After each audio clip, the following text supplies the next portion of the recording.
예, 우리 하나님 말씀 이사야 1장 1절 말씀 보겠습니다. 우리 하나님 말씀 이사야 1장 1절 말씀입니다.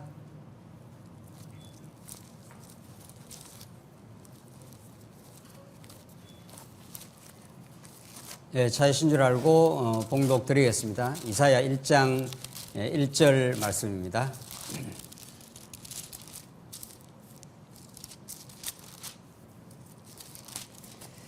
유다 왕 우시야와 요담과 아하스와 히스기야 시대의 아모스의 아들 이사야가 유다와 예루살렘에 관하여 본 계시라. 하늘이여 들으라, 땅이여 귀를 기울이라.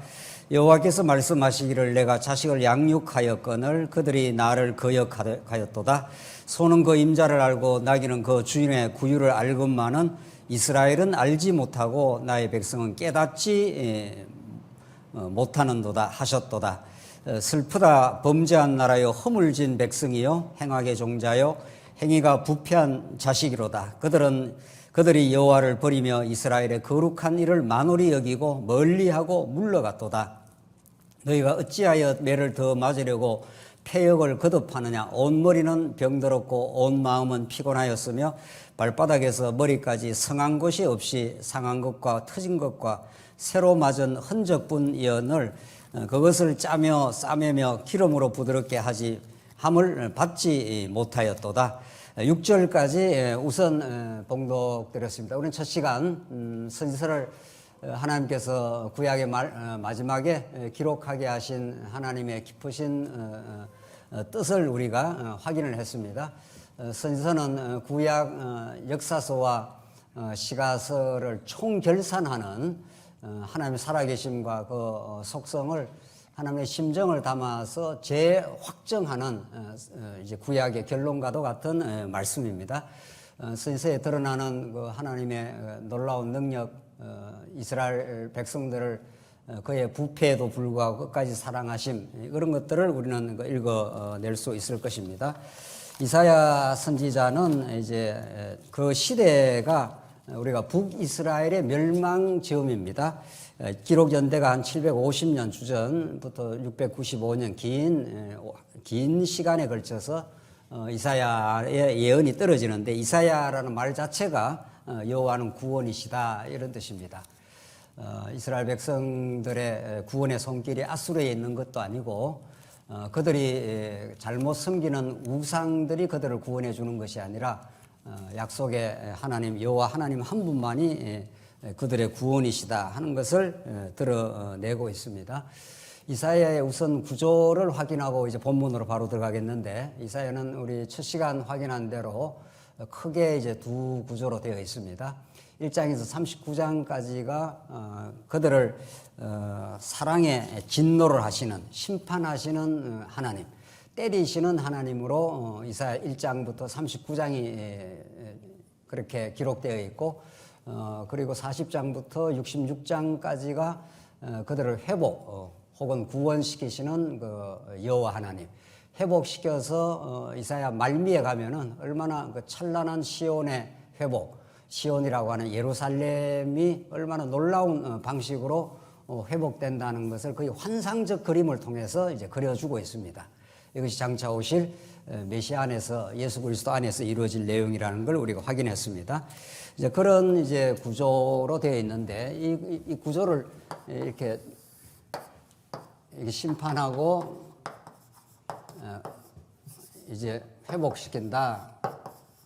이게 이 앞에 부분만 있어도 안 되고 뒤에 부분만 있어도 안 되는 거죠. 그래서 이사야는 단숨에 읽어 나가야 되죠. 원래 말하자면은 우리가 시간이 없기 때문에 이사야 어떤 부분만을 공부를 하지만은, 그러나 언제나 1장부터 66장까지를 한 세팅으로 읽어야 되죠. 그렇지 않으면 굉장히 오해가 있을 수가 있죠. 이 부분만 읽고 나면은 하나님이 죄 지으면은 어떻게 한다? 심판하고 멸망시켜버린다. 이거 아주 그 내용이 아주, 내가 하나님께서 분을 내가 그치지 않는다. 한번 내가 진노하면은 내가 그치지 않는다. 하나님의 그 불길 같은 진노의 모습들이 드러나기 때문에 이 부분만 읽으면 굉장히 무서운 하나님으로 드러날 수가 있죠. 실제로 그렇습니다. 이 앞부분을 읽으면은. 그런데 심판이 또 없이 그냥 이 회복만 시키시는 하나님, 이렇게 하면은 이게 밋밋합니다. 하나님 늘 우리를 붙들어 주는가 보다. 뭐 우리 지금도 늘 하나님 붙들어 주는데도 불평도 많고 원망도 많잖아요. 그게 왜 그렇습니까? 심판받아 마땅하다. 이게 이제 강력하게 드러나야죠. 율법대로, 율법 통치라는 게 우리가 앞에서도 이미 나눈 대로 아브라함 언약이 있고 모세 언약이 있고 이제 물론 다윗 언약이 있고 이후에 이제 여기서 나라가 이사야가 지금 이 시점 아닙니까? 하나님께서 아브라함에게 큰 나라를 이루어 주겠다. 그 나라는 한번 내가 망하게 했다가 내가 회복시킨다. 때리고 싸맨다.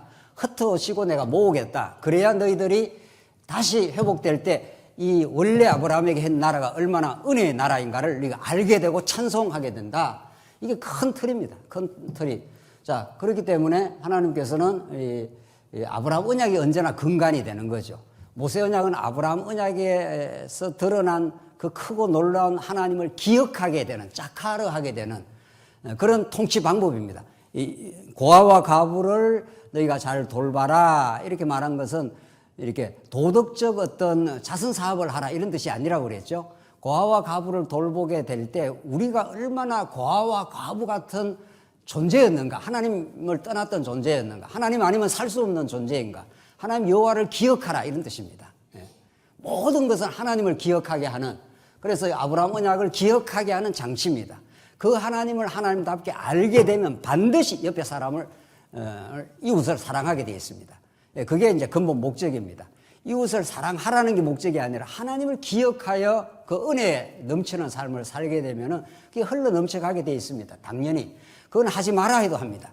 그래서 그런 그 하나님 나라를 하나님께서 모세를 통해서 아브라함을 통해서 이루는데 모세의 방식으로 이루겠다. 자, 이렇게 하신 거죠. 그래서 이제 때리고 싸매는 건데 회복만 있어도 안 된다는 거죠. 회복만 있어도 이게 공의의 심판이고 하나님은 율법으로 공의의 심판을 하고 하나님은 이제 사랑을 하는 건데 공의의 심판을 받아 마땅한 것이 먼저 드러나야 되는 거죠. 결국은 회복시켜서 하나님을 찬양하게 만드는 건데 우리는 이 이사야 전체를 읽어 나가는 거죠. 아하, 하나님께서 이렇게 율법대로 우리를 취급을 하시면 우리는 망할 수밖에 없구나. 이런 것들이 그리고 십제 이스라엘 역사가 그렇게 진행이 되었습니다. 우상을 섬기고 강대국을 의존하고 그게 이스라엘 백성들의 숨길 수 없는 모습이었습니다. 심지어는 자기 자식을 막 제단에 갖다 바치고 그렇게 범죄하고 어리석었던 그 모습을 통렬하게 이사야 전반부가 하나님의 진노로 드러내는 거죠. 그걸 그대로 이스라엘 백성들에게 이제 가르쳐 주시는 거죠. 그런 다음에 하나님께서 우리는 돌아올 수 없는 백성, 우리의 행위대로 말하면 결코 하나님의 은혜를 받을 수 없는 백성임이 드러나고 노출을 시킨 다음에 하나님의 그 큰 능력으로 뭐 어떻게 바벨론에 가서 잡혀갔다 돌아올 수 있습니까? 절대로 돌아올 수 없습니다. 바벨론이 얼마나 그 강한 나라인지 모르는, 바벨로니아라는 것이 인류의 역사에서 문화사에도 드러나는 대로 아주 강력한 나라입니다. 유다라는 조그만 나라입니다. 하나님이 그렇게 만들어 놓습니다. 그러니까 아수르를 막 의지하는 거죠. 약하니까, 약하게 보이니까. 그 아수르와 바벨론을 통치하시는 하나님 여호와를 잃어버리고 그런 거죠. 그분이 살아 계시는데. 그래서 그를 완전히 너희들은 율법으로 말하면은 심판받아 마땅하다고 하는 언약적 고소를 하는 게 이제 1장에 나옵니다. 너희 진노의 모습이 이래. 검사가 죄인을 막 밝혀내듯이 그 언약적 기소라고 합니다. 검사가 이제 기소를 해야 재판관이 심판을 하지 않습니까? 그런 심판의 모습을 강렬하게 드러냅니다. 이제 물론 이제 본문을 보면은 이게 이제 1장부터 39장까지 안에서 심판 안에서도 회복의 내용이 또 나타납니다. 큰 구조가 이렇게 돼 있고 심판 안에도 하나님께서 간헐적으로 이제 이렇게 회복된다. 1장 내용도 그렇습니다. 1장 내용도. 그러니까 큰 파도가 치는데 그 큰 파도 안에 또 작은 파도가 있는 거죠.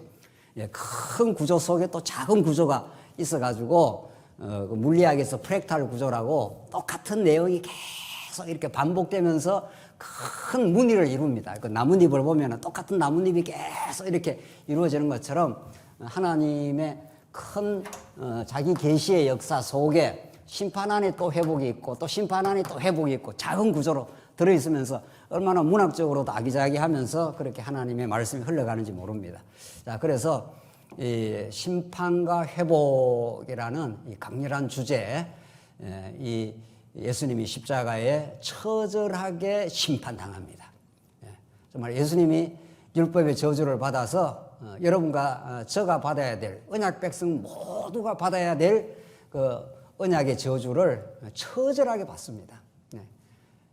엘리 엘리 라마 사막다니 어찌하여 하나님 나를 버리셨나이까 하면서 이스라엘 백성들을 아브라함부터 시작해서 타락의 역사, 그 모든 타락의 역사에 나타나는 언약 백성들의 그 무거운 범죄들, 그 모든 걸 걸머집니다. 아브라함, 이삭, 야곱은 어떻습니까? 사기꾼 중에 사기꾼입니다. 자기 중심적으로 자기가 살려고 그렇게 발버둥치던 야곱, 그 후대 백성들 애굽에서 종살이하고 나와서 건져내도 광야에서 그렇게 원망하고 불평하고 만족이 없습니다. 이스라엘 백성 어떤 거로도 만족이 없습니다. 그런 이스라엘 백성, 그들을 가나안 땅에 또 넣어줬지 않습니까? 가나안 땅에 넣어줘서 하나님만 찬양할 것 같은데 여호수아 시대 지나고 나면 여호수아와 그 함께했던 하나님을 직접 봤던 장로들이 다 죽고 나면은 사사 시대의 그 부패와 혼란, 그게 이스라엘 백성들입니다. 그럼에도 불구하고 이렇게 되는 거죠. 그래서 이 창기더라 하면서 하나님께서 처음에는 하나님이 자기 백성을 아들로 표현을 하기도 하고 나중에는 하나님이 자기 백성을 자기 아내로 표현하기도 하고 이게 점점 농도가 짙어집니다. 점점. 하나님은 자기를 목자로도 표현하고 나중에는 하나님께서 호세아서 같은 데 보면은 전부 원남편 떠나서 제 멋대로 살지 않습니까? 그걸 이스라엘 백성들이 그런 모습입니다. 그게 정확하게 여러분과 저의 모습이에요. 하나님보다는 세상을 의지하고 그렇게 살아가는 그들을 하나님께서 반드시 붙들고 감싸고 용서하고 그들을 회복시키고 시온의 영광으로 예루살렘에 계시록의 새 예루살렘의 그 크고 놀라운 그런 나라로 가도록 이 땅에 몸부림침의 세월이 있는 거죠. 자, 그래서 우선 1장에서 39장을 먼저 이제 확인하겠는데 우선 1장 내용이 진노의 원인입니다. 1장이 또 이사야 전체를 끌고 가는 주제의 장이 되는 겁니다. 성경은 거의 대부분이 그렇습니다. 거의 대부분이 성경의 앞부분에 나오는 내용이 거의 대부분 뒤에를 전체 끌고 가는 주제문이 여기 다 들어 있습니다. 창세기 1장에서 3장이 성경 전체를 끌어가고 마태복음 1장에서 4장이 신약 전체를 끌어가고 오늘 이사야 1장 내용을 들여다보면은 하나님의 강렬한 그 진노에 들끓는 진노적 사랑의 표현, 그것을 보여주면서 내가 너희의 원수를 대적해서 하나님이 이스라엘 백성을 원수 삼습니다. 하나님이 이스라엘 백성을 이 사랑의 원수로 삼아요. 그러니까 너희들을 대적해서 내가 너희를 때려가지고 반드시 돌아오게 만들겠다. 이게 이사야 1장 내용입니다. 그러니까 큰 구조로도 하나님께 때리고 싸맨다는 게 나오고 요 1장 내용 안에서도 나오는 거 한번 확인하겠습니다. 유다왕 우시야와 요담과 아하스와 히스기야 시대에 아모스의 아들 이사야가 유다와 예루살렘에 관하여 본 계시라. 우시야, 요담, 아하스, 히스기야. 이거 꼭 기억할 필요가 있죠. 예.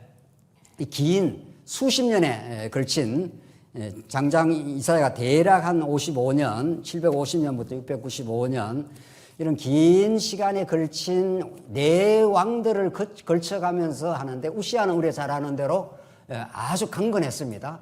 남중유다 굉장히 강건한 때입니다. 우시야가. 그때 강성하면 인간이 또 어떻게 되죠? 강성해서 어떻게 된다고요? 교만합니다. 교만해서 왕이 해서는 안 되는 제사장 역할을 함으로 어떻게 되죠? 문둥병에 걸려서 죽습니다. 그래서 우시야의 그 말로가 그렇습니다. 그 다음 요담은 아주 짧게 성경에 나타나는데 산당 제사를 여전히 드렸더라. 이렇게 범죄한 백성이고, 아하스가 이게 문제의 왕입니다. 아하스가 얼마나 정말 그 하나님을 배반한 그 왕인지 모릅니다. 제가 첫 시간에도 말씀드린 아하스 왕이 북이스라엘과 시리안 아람이 연합군으로 쳐들어왔을 때 당장 가서 아수르한테 우리를 구원하소서 이렇게 말합니다. 하나님이 그 말을 들었을 때 얼마나 기가 차겠습니까? 야, 내가 지금 나라를 지금 이렇게 이루어가지고 너 지금 다윗 왕국을 이루고 널 지금까지 인도해 왔잖니? 하나님께 그렇게 보고 있잖아요. 근데 아수르가 좀 크고 북이스라엘이 좀 아람하고 연합 전선을 해가지고 지금 남쪽 유다를 치러 오니까 하나님께 살려주소서 이렇게 해야 되죠. 하나님 저 대적들이 쳐들어오니까 하나님 우리를 지켜주시옵소서 이렇게 해야 될 거 아니에요. 그렇게 안 합니다. 아모스가 그뿐 아닙니다. 아모스의 죄악은 그래서 조공을 가지고 아수르로 갑니다. 아하스가 거기 가서 다메섹에 가가지고 뭘 지금 떠가오죠? 제단을 이방 신상의 제단의 양식을 만들어 와갖고 자기 제사장한테 그걸 시킵니다. 그러니까 성전을 마음대로 변조를 하는 거죠. 이런 죄악이 이거 말할 수가 없는 겁니다. 하나님의 식양대로 양식대로 그대로 제사를 드리라고 모세한테 시내산에서 하나님께서 말씀을 줬는데 왕이 이제 권력이 있다고 제사장한테 그 명령을 하는 거예요. 너 그대로 이 변조시켜 이렇게 되는 거죠. 이렇게 해서 이 아하스 왕이 하나님을 배반하고 성전 양식을 지 멋대로 뜯어 고치고 그거 한번 찾아볼까요? 그건 한번 찾아보면 좋겠습니다. 여러분들 진짜 그렇게 했나 말이죠. 열왕기하 16장 한번 가보십시다. 열왕기하 16장 7절을 보십시오. 앞에 스크린 봐도 됩니다. 열왕기하 16장 7절입니다. 아하스가 아수르 왕 디글라 빌레셀에게 사자를 보내어 이르되 나는 왕의 신복이요 왕의 아들이라. 이제 아람 왕과 이스라엘 왕이 나를 친히 청하건대 올라와 그 손에서 나를 뭐라고 그럽니까? 이건 같이 한번 읽을까요? 그 손에서 나를 어떻게 하라고요? 구원하소서. 아수르 왕이 뭐 하나님이나 되나요? 지금 하나님이 눈이 시퍼렇게 떠갖고 하나님께 지금 역사를 지금 통치하고 계시는데 그 하나님을 정면에서 딱 거부하고 우리를 구원해달라 힘있는 아수르한테 가갖고 말이죠.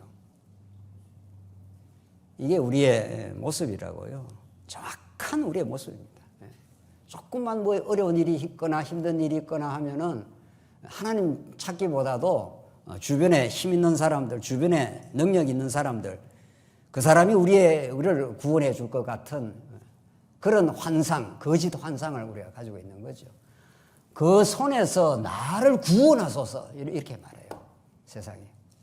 하나님께서 그냥 놔둬서 되겠어요? 썰어버려야 되는 거죠. 이 아하스, 우시야, 요담, 아하스, 히스기야로 계속 이어지는 이 나라를 하나님께서 한번 썰어버려야 돼요. 그랬다가 다시 회복시켜 주셔야 하나님 우리를 구원의 능력자이십니다. 하나님만이 우리를 살리시는 분이십니다.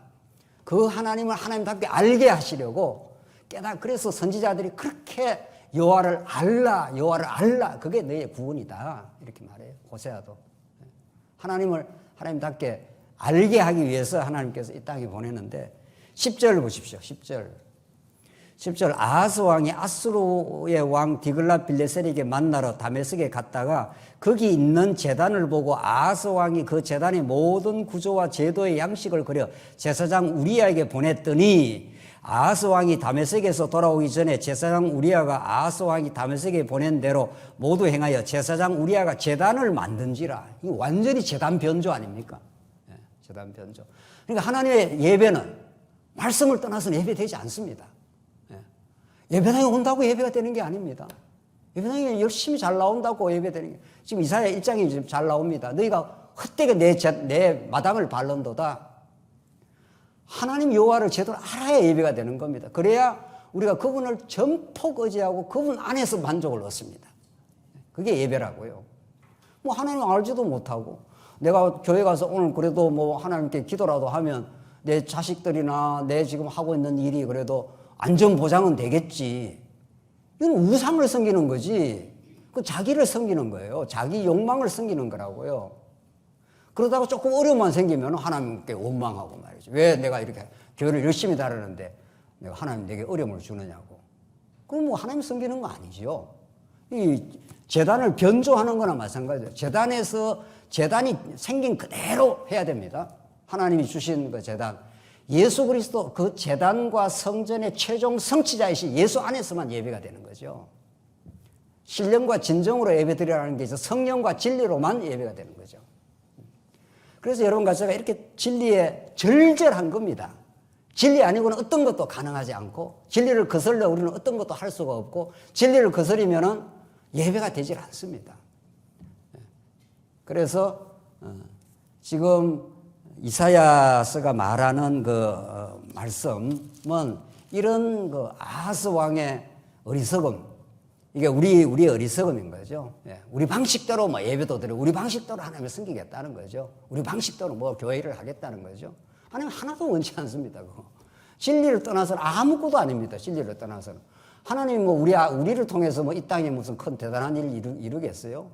이 수천억 광년의 이 어마어마한 지금 우주를 지금 돌리시고 계시는 분인데 이사야는 그 바벨론이라든가 아수르 같은 나라 하나님 안에서는 그 뭐 티끌도 안 되잖아요. 하나님 보실 때는. 그것도 이제 계시니까 이스라엘 백성들에게는 큰 나라지요. 하나님 보실 때는 그게 무슨 나라나 됩니까? 그게 먼지도 아니지. 지구가 저쪽에서 태양에서 보면 이건 먼지도 아닌데 말이죠. 여기서 우리가 뭘 이렇게 저렇게 해서 하나님을 섬긴다 할 수 있냐고요. 하나님이 얼마나 놀라운 능력과 그 은혜로 우리 같은 아하스 같은 힘을 의존하고 말이죠. 자기 방식대로 하나님께 나가려고 하는 이 세상의 모든 이방 종교들 말이죠. 그것과 다를 바 없는 때로는 우리는 기복적 우리 생각들 말이죠. 이런 것들로 하나님께서 똘똘 뭉쳐있는 이들을 하나님께서 한번 붕괴시키고 그 옛자를 한번 무너뜨리지만 너희를 새롭게 창조해내겠다. 이게 새 하늘과 새 땅입니다. 이사야 마지막에 말하는. 새 창조의 시온성을 새로 내가 만들어 주겠다. 그게 예수 안에서 이루어집니다. 그 진리 안에서 이루어지는 우리 마음의 새로운 창조가 이루어지는 거죠. 하나님 한 분으로 충만하고 만족합니다. 이렇게 하나님께서 만들어 가시려고 하나님이 이사야를 주시는 건데 그런 아모스의 그 범죄를 넘어 히스기야로 넘어가면은 하나님께서 한번 새롭게 나라를 이제 바꾸고 내시는 그 역사가 있는 거죠. 히스기야도 마지막에 또 실수합니다.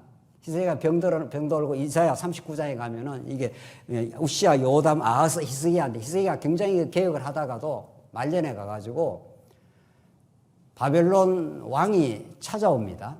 바벨론이 사절단을 보내가지고 찾아오니까 덜렁 자기 보물창고를 이게 내가 이렇게 화려한 나라다는 걸 보여줌으로 그게 기화가 돼가지고 바벨론이 한참 후에 유다를 잡아삼키지 않습니까? 물론 이제 하나님의 작정된 뜻이지만 그렇게 히스기야도 하나님 안 붙드시면 누구나도 할 거 없습니다. 누구나도 하나님 말씀에 언제나 사로잡혀 있지 않고 하나님의 손을 놔버리면 누구라도 실수할 수 있고 누구라도 우리는 범죄 가운데 빠지게 되고 그래서 우리는 그런 연약성과 그걸 알게 될 때 우리는 복음을 의지하게 되고 우리는 지체를 참으로 또 이해도 하게 됩니다. 내가 얼마나 연약하고 얼마나 죄인인가를 깊이 알면 우리 다른 지체들의 실수와 범죄, 어리석음 그건 하나님이 안 붙들어주면 저럴 수밖에 없겠구나. 이렇게 이해하게 되죠. 그 자기가 얼마나 하나님의 붙들린 인생을 모르면 다른 지체의 실수를 엄청 우리가 크게 잡지 않습니까? 오늘 이사야는 그런 우시야, 요담, 아하스, 히스기야 시대에 아모스의 아들 이사야가 유다와 예루살렘에 관하여 본 계시라, 히브리어 하존이라는 게 보다 이런 뜻입니다. 하늘의 환상을 본 겁니다, 이게. 그러니까 이 현실을 뛰어넘는 현실 속에서는 안 보이는 현실은 아수르 왕이 보이고, 그렇죠? 현실은 정확하게 아수르 왕이 구원해 줄 것 같이 보이는 그런 아하스 시대입니다. 현실의 눈으로는 그런 사람들만 보이는 그 현실을 뛰어넘어서 하늘의 하존이라는 히브리어는 보다 이런 뜻이에요. 새로운 시각을 가지게 되다 이런 뜻입니다. 전혀 다른 시각을. 하늘에서 지금 통치하고 있는 우리 신약 시대로 말하면 지금 우리 교회를 누가 통치하시죠? 뭐 우리 교회 성도들 어린애가 교회 주인은 누구죠? 우리 목사님은 그런다는 거예요. 천부당 만부당한 일이죠. 하늘에서 지금 예수님이 하늘 통치를 지금 하고 계셔요. 하늘 통치를. 지금도 성령을 통해서 지금 하늘 통치를, 그래야 하늘 통치라야 우리 이 땅에 우리가 육신을 입고 있지만은 하늘에 접속이 돼가지고 하늘 백성으로 사는 거죠. 신령한 통치 속에 산다는 게 그런 뜻 아닙니까? 자, 그래서 이 본 계시라 하는 것은 정말 하나님께서 하늘 보좌에서의 영원한 하나님의 계획 가운데 내가 영원한 나라를 내가 세워서 내 여호와의 영광을 드러내겠다 하는 영원한 하나님의 계획을 이사야한테 보여주신 거죠. 한번 때리기는 하지만 돌아와. 내가 이루는 시온의 영광이 얼마나 큰지를 내가 보여주고야 말 거야. 이렇게 하나님께서 이 계시의 말씀을 주신 겁니다. 하늘의 뜻을 보고 그걸 그대로 지금 이사야가 전달하고 있습니다. 2절 하늘이여 들으라 땅이여 귀를 기울이라 여호와께서 말씀하시기를 내가 자식을 양육하였거늘 그들이 나를 거역하였도다. 이 자식이라고 했으니까 하나님은 아버지가 되는 거죠. 이 아들을 내가 이렇게 내가 정성 들여 사랑해서 양육을 했거늘 나를 거역을 하고 나와. 이제 이렇게 되는 거죠. 하나님이 막 엄청 지금 이제 마음이 상했습니다. 소는 그 임자를 알고 나귀는 그 주인의 구유를 알건만은 이스라엘은 알지 못하고 나의 백성은 깨닫지 못하는도다 하였도다. 이 도무지 지각이 없다. 하나님 아는 지식이 없다. 깨닫지를 못하고 계속해서 지금 하나님을 배반하고 우상을 섬기고 지금 그러고 있다는 거죠. 그러니까 4절에 이사야를 통해서 드러내는 하나님의 심정인데 슬프다. 범죄한 나라여 허물진 백성이요 행악의 종자여 행위가 부패한 자식이로다. 그들이 여호와를 버리며 이스라엘의 거룩한 일을 만홀히 여겨 멀리하고 물러갔도다. 이게 이스라엘 백성의 모습이다. 지금 이 우시야도 그렇고 요담 그렇고 아하스 왕도 지금 이게 어떻게 내 와야지 어디 지금 아수르 왕한테 가서 살려달라 하느냐 이런 거죠. 그러니까 이스라엘의 거룩한 일을 만홀히 여겼다. 만홀히 아예 무시해버린 거예요. 딱 여호와 하나님을. 5절 너희가 어찌하여 매를 더 맞으려고 폐역을 거듭하느냐. 온머리는 병들었고 온 마음은 피곤하였으며 발바닥에서 머리까지 상한 곳이 없이 상한 것과 터진 것과 새로 맞은 흔적뿐이언을 그것을 짜며 싸매며 기름으로 부드럽게 함을 받지 못하였도다. 온통 두들겨 맞고 있다. 아하스 시대 때도 그렇게 많이 두들겨 맞습니다. 북이스라엘에 의해서 막 살육을 당하고 이래도 지금 이제 못 깨닫는 거죠. 7절 그들의 땅은 나오지 않습니까? 자식은 이렇고 지금 자손 땅 통치 이게 하나님 나라의 3요소 아닙니까? 우리가 늘 이거 아브라함 언약의 이제 자손 땅 통치라는 이런 하나님 나라는 착착 구약에서 이루어졌는데 지금 이 선지서는 자손들은 이렇게 하나님을 떠나가 있고 땅은 그 적과 꿀이 흐르는 땅이 황폐하게 되어버렸다. 이게 하나님 나라의 모습을 다 상실했다. 이런 뜻입니다. 땅은 황폐하고 너희의 성읍들은 불에 탔고 너희의 토지는 너희 목전에서 이방인에게 삼켜졌으며 이방인에게 파괴됨 같이 황폐하였고 딸 시온 이건 예루살렘 백성들의 애칭입니다. 딸 시온, 이 시온을 좀 주목하십시오. 시온은 예루살렘 성의 대표 이름이죠. 시온성 하는 게 다윗이 거기에 성을 세우고 그 나라를 세운 이름이 이제 시온이라고 합니다. 남쪽 유다라고 하지만 시온이라고 하는데 이 시온이라는 게 이스라엘을 상징하고 신약 시대 때 시온성이라고 하는 것이 우리 신약 교회 하늘 교회를 상징하는데 딸 시온은 포도원의 망대와 같이 참외밭의 원두목같이 에워싸인 성읍같이 겨우 남았도다. 만군의 여호와께서 우리를 위하여 생존자를 조금 남겨두지 아니하였다면, 이게 남은 자 사상입니다. 하나님이 썰어버리지만은 반드시 그루터기 남긴다. 반드시 그 거룩한 씨는 남겨가지고 다시 이 나라가 회복되도록 하나님이 해주신다. 이런 메시지입니다. 우리가 소돔 같고 고모라 같았으리로다. 이렇게 이 폐역한 나라, 소돔과 고모라 같은 같이 되어버린 이 나라를 하나님 그냥 둘 수는 없다. 너희들을 다시 씻어내고 다시 정결케 하고 거룩한 백성 내가 만드는 그런 나라를 만들겠다. 10절부터 이제 15절까지는 이스라엘 백성들의 허탄한 그 제사의 마음이 떠난 제사를 이제 밝혀내는데 10절 너희 소돔의 관원들아 이스라엘의 말씀 여호와의 말씀을 들을지어다 너희 고모라의 백성들아 우리 하나님의 법에 귀를 기울일지어다. 이게 핵심이에요. 포인트는 여호와의 법 토라인데 이게 여호와의 율법으로 돌아와라. 이게 이사야 서기의 간절한 외침입니다. 율법으로 돌아와라. 율법을 너희들이 알게 되고 그걸 간직하게 되면 여호와 하나님을 너희는 반드시 기억하게 되는데 율법을 다 어기고 율법을 다 만홀히 여겨버리기 때문에 여호와 하나님을 다 너희들 잊어버렸다. 그러니까 이스라엘 백성들 율법이라는 통치 방법을 주신 것은 십계명을 주고 법규를 주고 또 규례를 준 것은 이스라엘 백성들은 십계명을 못 지키지 않습니까? 그러면 그들의 죄악이 발견이 되고 그러면 반드시 성전으로 가서 여호와 하나님의 은혜와 그의 구원을 간절히 구할 수밖에 없습니다. 그러면 여호와 하나님을 다시 기억하게 되는 거죠. 율법을 통해서. 근데 이스라엘은 율법 자체를 다 거부해버려요. 그래서 요시야 시대 때도 그랬고 성전이 재건될 때 다시 성전을 타락한 퇴폐된 성전을 다시 복구를 할 때 다 율법책을 발견하고 율법을 통해서 에스라도 돌아와서 율법을 다시 가르쳐주고 여호와 하나님을 기억하게 하는 거죠. 구약에 그래 했다 이런 뜻입니다. 구약에. 우리 신약에는 구약의 모든 그 율법의 최종 성취자이신 예수가 어떤 분이고 여러분과 저에게 예수가 우리를 위해서 무엇을 하셨고 예수가 이 땅에 선포한 하나님의 나라는 어떤 것이고 그가 뚜벅뚜벅 우리 대신 골고다 언덕으로 올라가셔서 그 십자가를 지신 그 제사장 역할을 하신 그 예수는 어떤 분인가 이걸 우리에게 가르쳐 주는 거죠. 구약의 율법 전부가 예수가 어떤 분인가를 지금 그림자적으로 가르쳐 주고 있습니다. 그러니까 율법은 거룩한 것이고 율법은 하나님이 좋아하시고 싫어하는 절대 원칙입니다. 그런데 그걸 하나님이 좋아하시는 걸 하나님이 좋아하시는 건 우리가 싫어하고 하나님이 싫어하는 건 우리가 기어이 하고 이러죠. 하나님이 싫어하는 건 우상을 섬기지 마. 나만 섬겨. 그런 이스라엘에서는 계속 왕들은 계속 우상 섬긴다니까요. 산당 제사 계속 드려요. 계속.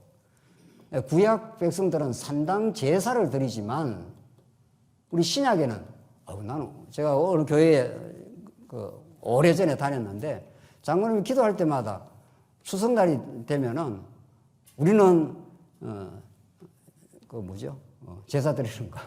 제사를 우리는 드리지 않고 우리는 경건하게 제사를 안 드리고 우리가 하나님 앞에 살았습니다. 그러니까 저분은 제사를 안 드리는 걸 이제 옛날에 제사 드렸지 않습니까? 제사 안 드리는 걸 우상을 안 섬기고 사는 그렇게 이제 이해를 해요. 저 아닌데 내 속으로 말이죠. 제사를 안 드렸다고 하는 그 의식 자체가 엄청난 자기의입니다. 나는 제사 같은 거 안 드리고 내가 지금 잘 살아간다고 하는 그 의식 자체가 엄청나게 자기의예요.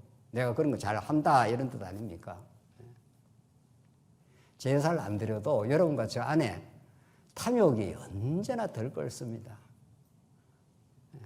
탐심이 우상 숭배라 골로새서 말씀에 우리는 죄악으로 들끓어 있습니다. 탐심으로. 명예욕도 있고요. 재물욕 말할 것도 없고요. 권력욕 말할 것도 없고요. 우리 남자들만 나는 권력욕이 있는데 우리 여성 동지들도 권력욕이 대단한 것 같아요. 대단해요. 교회 안에서도. 우리는 가득 차 있습니다. 가득 차 있습니다. 하나님께서 안 붙들어주면 막 그대로 분출됩니다. 그대로. 많은 사람한테 인기 얻고 싶고 하고. 그걸 누가 말리겠냐고요. 누가 말려요. 그래서 이 하나님의 율법 앞에 서면 이스라엘 백성들이 그것이 노출이 되고 성전으로 갈 수밖에 없었던 것처럼 그 율법의 참 성취자이신 예수만이 우리의 진짜 우리를 해방시키고 우리를 자유케 하고 우리에게 참된 평강도 주시고 그래서 하나님의 법에 귀를 기울일지어다. 이 구약 이야기죠. 이스라엘에게 여호와께서 말씀하실 때 너희의 무수한 재물이 내게 무엇이 유익하뇨?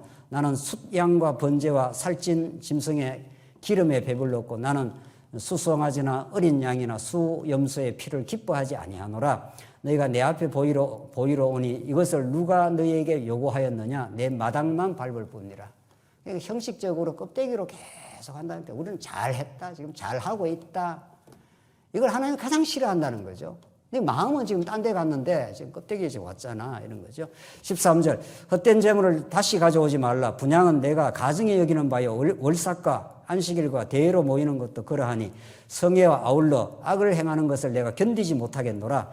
내 마음이 너희의 월삭과 정한 절기를 싫어하나니 그것이 내게 무거운 짐이라. 내가 지기에 곤비하였느니라. 너희가 손을 펼 때에 내가 내 눈을 너희에게서 가리고 너희가 많이 기도할지라도 내가 듣지 아니하리니 이는 너희의 손에 피가 가득함이라. 이게 참 엄청난 이게 고발입니다. 기도해도 안 듣겠다는 거예요. 기도도 진리 안에서 기도하는 것. 그리스도 안에서 그리스도의 뜻을 강구하는 것. 내 의를 구하는 게 아니라 하나님 나라와 그의 의만을 구하는 것. 이게 여러분과 저의 기도인 거죠. 하나님 우리 평안하고 잘되게 하고 이것저것 다 형통하게 해달라. 그거 다 하나님 안 들으시는 거죠. 너희 손에 탐욕이 가득하잖아. 그러면 하나님 내게 주신 것이 다 만족이고 내게 삶에 어려움을 주셔도 하나님을 더 배울 수 있으면 그걸 하나님의 뜻으로 깨달아 가겠습니다. 이렇게 하나님의 뜻을 구하도록 하나님께서 우리를 인도하시는 거죠. 이스라엘 백성들이 끊임없이 우상을 섬기고 끊임없이 강대국을 의존했던 그들의 형식적 제사를 하나님께 안 받겠다 이런 거죠. 16절 너희는 스스로 씻으며 스스로 깨끗하게 하여 내 목전에서 너희 악한 행실을 버리고 행악을 그치고 선행을 배우며 정의를 구하며 정의를 구하며 학대받는 자를 도와주고 고아를 위하여 신원하며 과부를 위하여 변호하라. 이거 많이 우리가 듣던 말씀 아닙니까? 이 전부 신명기에 나오는 율법의 말씀이에요. 고아, 과부, 학대받는 자 이런 자. 이게 전부 하나님의 도우심이 아니면 살 수 없는 언약 백성들의 처지인 거죠. 그들을 살피는 것은 하나님이 그들을 지켜주시는 여호와 하나님이라는 걸 기억하게 하는 장치라는 거예요. 그래서 율법에 그렇게 많이 고아, 과부, 학대받는 자, 나그네, 객 이런 자 돌보주라는 거죠. 그게 구약에 그랬습니다. 구약에 예수 그리스도는 여러분과 저를 고아와 과처럼 내어버려 두시지 않고 우리를 이렇게 찾아오시고 우리에게 아버지를 복권시켜 준 거죠. 우리가 마치 고아가 된 것처럼 그냥 염려도 하고 걱정도 하고 살아가는 우리들에게 예수를 알게 되면 하나님을 아버지로 우리가 모시게 되기 때문에 우리가 염려가 없는 거죠. 아버지가 재산 많고 든든하면 그 자식이 물질적으로 염려 안 하고 살지 않아요? 일반적으로. 그 아버지보다도 1000만 배 더 우월하고 능력 많으신 하나님을 우리 아버지로 이렇게 모시고 있는 거니까, 우리가. 그런 하나님을 예수를 통해서 가르쳐 주신 거죠. 구약에는 그런 방편, 고아, 과부 이런 사람들은 다 도움이 없으면 못 살고 죽을 사람들이니까 우리는 하나님의 능력과 그 은혜가 아니면 하루도 살 수가 없습니다. 하루도 못 삽니다, 우리가. 우리가 숨쉬고 호흡하고 이러지 않습니다. 우리 생명과 호흡을 주신 하나님이라고 사도행전에 말이죠. 지금 우리가 이렇게 숨쉬고 들락날락 하는 거 말이죠. 들숨하고 날숨하고 이렇게 들락날락 하는 거 하나님이 우리 붙들고 있다는 확실한 증거입니다. 우리 성도님들 가운데 얼마 전에 소천하신 성도님들, 우리 소천하기 직전에 가면은 본인이 숨 쉬면 계속 쉬면 되잖아요. 못 쉬잖아요. 하나님이 이제 숨을 거두어 가면은. 하나님의 능력으로 삽니다. 그래서 하나님만을 기억하게 하고 그분을 경외하게 하려고 하나님은 이 모든 말씀을 주시고 18절로 20절에는 하나님이 이렇게 이제 이스라엘 백성에게 도전을 합니다. 여호와께서 말씀하시되 오라 우리가 서로 변론하자. 너희의 죄가 주홍 같을지라도 눈과 같이 희어질 것이요 진홍같이 붉을지라도 양털같이 희게 되리라. 하나님 막 너무 안타까워가지고 야 좀 따져보자. 어디가 잘못됐냐? 내가 너희들을 잘못 다루었냐? 잘못 지금 선별했냐? 너희들이 지금 잘못 나갔냐? 변론하자라는 게 변호사가 이거 변론하지 않습니까? 누가 잘못했는지 한번 좀 해보자. 너희들이 아무리 죄가 주홍같이 많아도 눈과 같이 희어진다. 진홍같이 붉을지라도 양털같이 희게 된다. 내가 그렇게 너희를 만들고 만다. 내게로 돌아와. 이렇게 하는 거죠. 이런 말씀을 듣고 이스라엘 백성이 돌아왔습니까? 안 돌아옵니다. 여기는 이제 하나님께서 이렇게 우리 애들 사춘기 때 아무리 이야기도 안 돌아옵니다. 그래서 집을 나가든지 문수가 나든지 그렇게 해서 결국은 못 깨닫고 이제 한번 사고를 당하든지 어려움을 겪든지 엄마 아버지한테 혼이 나든지 이제 이렇게 나서 그러고 나서 이제 울고 깨닫고 돌아와서 시간이 지나서 깨닫게 됩니다. 이스라엘 백성들 즉시 돌아오지 않습니다. 그렇게 이사야, 예레미야 그들이 해도 그 은혜와 사랑을 모르고 70년이 다 차고 그래서 여러분과 저는 이 땅에 시간을 경과해서 성숙합니다. 지금 말씀 딱 듣는다고 딱 깨닫지 않습니다. 이미 지금 막 깨달아지는 성도는 많이 울었고 많이 방황했고 많이 내 멋대로 한번 살아봤고 그래서 뭔가를 얻어보기도 하고 허무해 보기도 하고 말이죠. 그리고 말씀을 하나님께서 깨닫게 하시면은 맞습니다. 하나님 우리가 변론을 하자. 내 이야기 좀 해보자. 내가 답답해서 도저히 못 살겠다. 하나님 그런 거죠. 하나님 심정이 그렇습니다. 야, 내가 너한테 안 해준 게 뭐 있냐? 내가 너를 지금까지 인도하면서 공급 안 해준 게 뭐가 있냐? 하나님이 지금 이제 내가 너의 죄를 지금 주홍 같을지라도 내가 흰 눈처럼 만들어 내가 내고야 만다. 마지막 한 절 읽고 끝내지요. 24절 보시면은 그러므로 만군의 여호와 이스라엘의 전능자가 말씀하시되 슬프다. 내가 장차 내 대적에게 보응하여 내 마음을 편하게 하겠고 내 원수에게 보복하리라. 내가 내 손을 내게 돌려 내 찌꺼기를 잿물로 씻듯이 녹여 정결하게 하며 내 혼잣물을 다 제하여 버리고 내가 내 재판관들을 처음과 같이 내 모사들을 처음과 같이 본래와 같이 회복할 것이라. 이렇게 되죠. 하나님이 이스라엘 백성들을 원수 삼겠다 이런 뜻입니다. 원수는 외나무 다윗에서 만난다고 하나님이 이스라엘 백성들을 원수라는 건 아주 멸망시키는 원수가 아니라 너가 나를 지금 떠났잖아. 내가 너하고 한번 토론해보자. 그러니 내가 너를 내 원수에게 보복하리라. 그래서 하나님께서 보복한다는 건 무너뜨려 버리겠다. 너희를 아주 무너뜨렸다가 내가 너희를 정결케 해서 회복하고야 말겠다. 누가 한다는 거예요? 내가 하겠다 이런 뜻이죠. 이스라엘 백성이 돌아오지 않습니다. 하나님께서 다 무너뜨렸다가 깨닫게 하시고 70년 마치고 하나님께서 그 감격스러운 귀환의 역사, 꿈같이 우리가 돌아왔습니다 하는 그 회복의 역사를 하나님 만들고 마시는 거죠. 그래서 내가 회복하고 그리한 후에야 내가 의의 성읍이라 신실한 고을이라 분리를 하셨나니 시온은 정의로 구속함을 받고 그 돌아온 자는 공의로 구속함을 받으리라. 율법의 정의가 회복되리라. 그때 너희들이 돌아와서 고아도 돌보고 과부도 돌보고 가난한 자도 돌보고 하면서 우리가 그런 처지였지.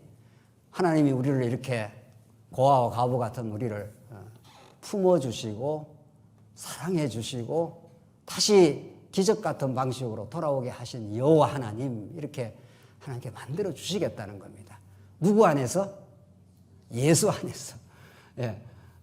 우리의 이 혼돈과 이 세상의 혼돈과 이 갈등, 이 비좁은 세상 말이죠. 예. 뭔가 결핍으로 늘 부족하다고 생각하는 이 세상 속에 충만과 감격과 모든 하나님께서 만유 위에 만유가 되시는 예수 안에서 우리를 시온 성으로 온전하게 만들겠다. 하나님 이미 예수 안에서 그렇게 하셨습니다. 그 이사야가 봤던 그 계시에 그 본다 하고 하는 하존이라고 하는 그 역사가 하나님께서 성령을 통해서 우리에게 주어지면 그 세계가 보일 것이고 그 세계 안에서 하나님을 찬양하는 삶이 이 고난의 광야에서도 있을 수 있습니다. 하나님 그 역사가 있기를 우리는 간절히 바랍니다. 기도하겠습니다. 하나님 아버지 은혜를 감사합니다. 이사야 말씀을 통해서 이스라엘 백성들을 때리시고 무너뜨리시고 다시는 회복될 수 없는 같은 바벨론으로 데려가시지만 하나님 기적 같은 방식으로 페르시아를 통해서 그를 회복시켜서 하나님 여호와 되심을 가르쳐 주셨습니다. 예수 안에서 이 놀라운 일이 이루어졌음을 우리가 기억하고 우리 하나님 안에서 범사에 감사하는 우리 인생 되게 하시옵소서. 예수님 이름으로 기도하옵나이다. 아멘.